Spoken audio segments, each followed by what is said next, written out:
Salut, aujourd'hui on se retrouve pour une petite vidéo auprès du phare de Chassiron, donc qui est juste derrière là, voilà. Et en fait j'avais une petite blague à te raconter pour commencer. C'est un monsieur madame, donc comme la dernière fois, je te dirai la date où on est. Donc là je sais pas si c'est aujourd'hui ou si c'est demain. Je te dirai la date tout à l'heure, j'irai voir. Et donc c'est monsieur et madame, son tracteur dans le garage ont un fils. Donc, comment s'appelle-t-il? Monsieur et madame, son tracteur dans le garage ont un fils. Comment s'appelle-t-il? Donc voilà, si tu as trouvé, tu mets ça dans les commentaires. Et puis si tu n'as pas trouvé, je te donne la date à la fin pour que tu puisses aller voir sur le calendrier et puis te fendre la gueule. Celle-là, elle est vraiment drôle. Faut la dire avec un petit accent patois, c'est excellent. Bon alors, je me suis assis sur le chemin parce qu'en fait, je suis au bord de la mer et il y a vachement de vent. Donc du coup, là, il y a des herbes, tu vois, il y a des herbes qui cachent le vent. J'espère que tu m'entends bien. Je vais te faire part d'un truc que j'ai réalisé, enfin que j'ai réalisé encore un peu plus aujourd'hui. C'est qu'en fait, toutes nos limites et tout, elles se passent dans la tête. C'est-à-dire que c'est vraiment psychologique. Quand tu as un truc qui va pas, c'est vraiment une question qui est dans la tête. Genre tu dis, bah je peux pas faire ça. C'est pas vraiment une question de moyens, c'est pas vraiment une question de de compétences mais à la limite c'est une question de temps, mais tu peux le faire, ça va te prendre plus ou moins de temps, mais tu peux tout faire ce que tu veux. Alors tu peux pas faire tout en même temps, tu peux pas faire tout tu peux pas faire tout en même temps, et tu peux pas faire plusieurs choses en même temps.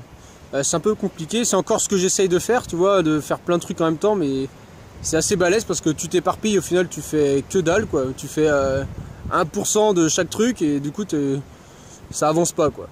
Mais tu peux vraiment tout faire à condition de te concentrer dessus. C'est-à-dire que tu veux, je sais pas, partir en voyage. Là c'est le truc que j'ai réussi à faire parce que ça me paraissait plus facile que les autres trucs que j'avais essayé avant. Et ben ce que j'ai fait, je me suis concentré là-dessus, c'est-à-dire que je pensais, pendant quelques semaines, je pensais que à ça. J'ai cherché la bagnole, je l'ai acheté, je l'ai aménagé.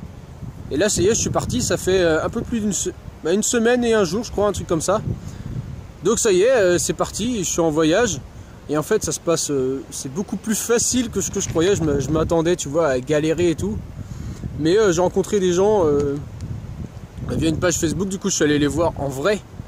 Ça aussi c'est un truc hyper important, c'est que tu pourras avoir toujours plein de gens qui l'ont fait sur internet. Sur internet tu as des tas de trucs, mais il y a des tas de conneries, il y a des trucs vrais. Et en fait moi je suis un peu comme Saint Thomas ou Saint Nicolas. En fait je ne crois que ce que je vois. Et en fait c'est beaucoup plus réel de voir la personne ou de voir enfin souvent oui, souvent tu rencontres des personnes qui ont fait des trucs, tu vois. Et tu crois beaucoup plus à ce truc là quand tu le vois en vrai et quand tu peux vraiment te rendre compte. Et le truc que tu peux faire, c'est parler avec ces gens là. Genre à un moment je voulais monter une boîte et en fait donc toutes les missions d'intérim où j'allais, quasiment toutes, tu vois, j'essayais d'aller voir le patron, de lui demander comment il était arrivé patron, comment c'était venu, est-ce que c'était difficile, est-ce qu'il y a tel truc à savoir, quel conseil il me donnerait, est-ce qu'il a lu des bouquins, tout ça. Et je demandais ça au patron, alors au début, mais ça m'a foutu la flip totale. Mais à force de demander, tu vois, par exemple, je sais pas, quand t'es un mois à le voir tous les jours, le patron, c'est beaucoup plus facile. Et d'ailleurs, j'ai commencé par le patron avec qui je bossais depuis plusieurs années, donc sur les marchés le samedi. C'est-à-dire que tous les samedis, j'allais bosser sur un marché, puis j'étais avec le patron, puis moi j'étais juste à la caisse, et lui il gérait avec les clients, tout ça. Et du coup, je le voyais tous les samedis et tout, c'était limite comme un pote, quoi, tu vois. Je le voyais beaucoup plus que mes potes, parce que mes potes, je les vois pas je les vois assez rarement finalement. Et du coup, j'ai commencé à lui poser des questions à lui, quoi. Et donc j'ai posé plusieurs fois à lui. Après, d'autres patrons où ça fait un mois que tu es dans la boîte, tu le connais, tu vois, tu l'as croisé, machin, tu as déjà peut-être vu en salle de pause et tout. Et puis tu te pointes après ton boulot, une fois que faut faire genre une bonne journée où tu as bien bossé, que tu es bien fier de toi, que t'as pas fait d'erreur ou truc comme ça, que tu sens bien que c'est un bon jour, tu vois. Et tu te pointes dans le bureau et tout, donc tu as confiance parce que là tu as fait une bonne journée et tout. Et tu parles avec lui, tu lui poses des questions, et tant que c'est dans le respect, que le mec il a jamais vu ça, quelqu'un qui vient lui demander des questions, tout ça, donc tu l'expliques vite fait, voilà, enfin si c'est ton cas, mais ça peut être avec n'importe quoi. Genre si là je voulais être entrepreneur, bon finalement c'est un peu plus galère que ce que je pensais, et bon on verra plus tard quoi. Mais en gros, je voulais être entrepreneur, et donc je lui explique ça, et je lui demande des conseils, et le mec c'est hyper rare qu'il y ait des gens qui s'intéressent comme ça à eux. D'habitude quand ils voient du monde, c'est soit des clients donc il faut convaincre, soit des salariés qui viennent lui demander d'augmenter le salaire, enfin des trucs pas cool ou régler des problèmes. Et là tu t'intéresses à ce qu'il fait, tu lui poses des questions, et il y a un patron en particulier qui m'a vraiment super aidé, c'était un patron d'une entreprise libre. Et en fait je lui ai posé des questions sur qu'est-ce que c'est une entreprise libre, et il m'a sorti des papiers, il est revenu me voir après, donc le lendemain. En fait, il avait retrouvé une thèse sur les entreprises libres et tout, et il m'a amené ça pendant que je bossais, quoi. Il m'a posé ça à côté de moi, et c'était hyper intéressant. Il avait vraiment vu que j'étais intéressé, donc que c'était sincère, que j'étais vraiment intéressé par ça. Et comme lui, il était dans cette démarche-là de libérer l'entreprise et tout, donc entreprise libre, si tu sais pas, c'est genre de supprimer tout ce qui est intermédiaire entre le patron et les ouvriers. C'est-à-dire qu'il n'y a plus de chef, il n'y a plus de conducteur de travaux, il n'y a plus de machin. Il y a le client. Une fois que le client, il donne directement aux ouvriers, et les ouvriers, ils savent ce qu'ils ont à faire. Du coup, ils sont beaucoup plus autonomes. Et c'est beaucoup plus intéressant de travailler comme ça, quoi. C'est-à-dire que voilà, le client, il envoie ça. Le but, c'est pas de se faire foutre la pression par le patron ou par les chefs. C'est le client qui veut un truc, hop, tu fais le truc en fonction de ce que veut le client, quoi. Et t'as plus les pressions, les petits chefs, les machins qui te prennent la tête. C'est vraiment intéressant comme concept. Bon après c'était un truc métallurgique tout ça, je suis pas resté parce que ça me passionnait pas, tu vois. Mais le concept est vraiment bien. Et c'est vraiment un truc, si jamais je monte une boîte un jour, ça sera sur ce principe-là, tu vois, d'entreprise libre, de faire en sorte que les gens soient autonomes dans leur truc et qu'ils ne dépendent pas d'un chef pour pouvoir avoir plein de trucs, quoi. Et donc du coup, le mec il m'a ramené les documents, il était vraiment content, je pense, que quelqu'un s'intéresse sincèrement à ce qu'il avait fait, parce que il avait fait ça, je veux dire, c'est un gros changement, c'est des bouleversements. Au début tu as des pertes de rendement et tout, enfin tu as des gros bordels dans l'entreprise, donc c'est vraiment, il faut y croire à fond. Il faut vraiment s'y mettre corps et âme, bosser 2 fois plus pour que ce truc là ça se mette bien, faire des rappels et tout. Il faut être costaud pour changer une entreprise normale en entreprise libre. Et du coup, quand il a vu que je m'intéresse à ça, il a vraiment été cool. Et c'est ça, dans n'importe quel domaine, je pense, je sais pas, tu veux investir, tu veux acheter une baraque, et tu vas voir des gens qui ont déjà acheté des baraques et tout, et tu leur demandes ce qu'ils ont fait. Et à commencer par tes parents ou enfin les gens que tu côtoies autour, les adultes. Et en gros, il y a plein de trucs. Ils vont te dire, tu vois, là on a fait ça comme ça, on a fait construire, on a voulu ça à côté de ça. Finalement, avec le recul, c'est peut-être pas top parce que tu vois, il y a tel problème. Et du coup, tu emmagasines tous les problèmes et leurs solutions, et tu peux te faire ton truc à toi qui va être beaucoup mieux que si t'as juste pas demandé, quoi. Donc ça peut être hyper utile. Bon après, pour les baraques, tout ça, j'ai un peu changé d'avis. Enfin, je veux dire, je serais plutôt dans l'idée d'avoir un tout petit truc. Mais justement, tu vas voir des gens qui vivent dans des tout petits trucs, des cabanes ou même en van comme moi j'ai fait. Tu vois, j'ai vu pas mal de gens sur YouTube. Tu vas voir, il y en a plein d'autres qui font des tutos sur comment vivre en van, en minivan, en fourgon, en je sais pas quoi. Mais quand tu les vois en vrai et que tu vois vraiment la vie que c'est beaucoup plus inspirant. Et là, j'en ai rencontré là. Donc on est sur l'île d'Oléron. Et donc je suis venu là justement pour rencontrer des gens que j'avais vus sur Facebook. Et tu vois qui vivent en fourgon, en minivan et tout. Et tu vois ça en vrai et c'est du concret, quoi. Et tu te dis, je suis pas complètement barré. Il y a des gens qui font ça très bien depuis longtemps. Et ça le fait complètement. Il y a d'autres manières de vivre, ok. Et il y a plein de réalisations qui se passent. Donc ça c'est vraiment intéressant. Et c'est vraiment un truc de voir par soi-même, de voir en vrai les trucs. C'est vraiment hyper important.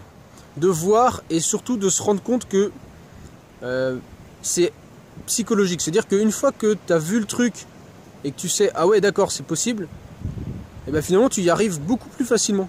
Alors que il n'y a rien qu'à changer, si tu veux, ça peut être un déclic qui se fait par exemple en regardant une vidéo, et j'espère que dans mes vidéos j'arriverai à te faire sentir ce déclic là, tu vois, de ok moi aussi je peux le faire, si je veux je peux faire ce truc là.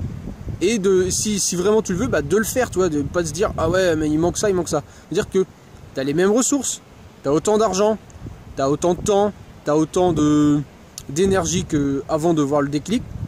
Sauf qu'après le déclic, tu sens que tu es capable de le faire et que même s'il va falloir remuer tout un tas des montagnes, tu vas pouvoir le faire parce que c'est ça que tu veux.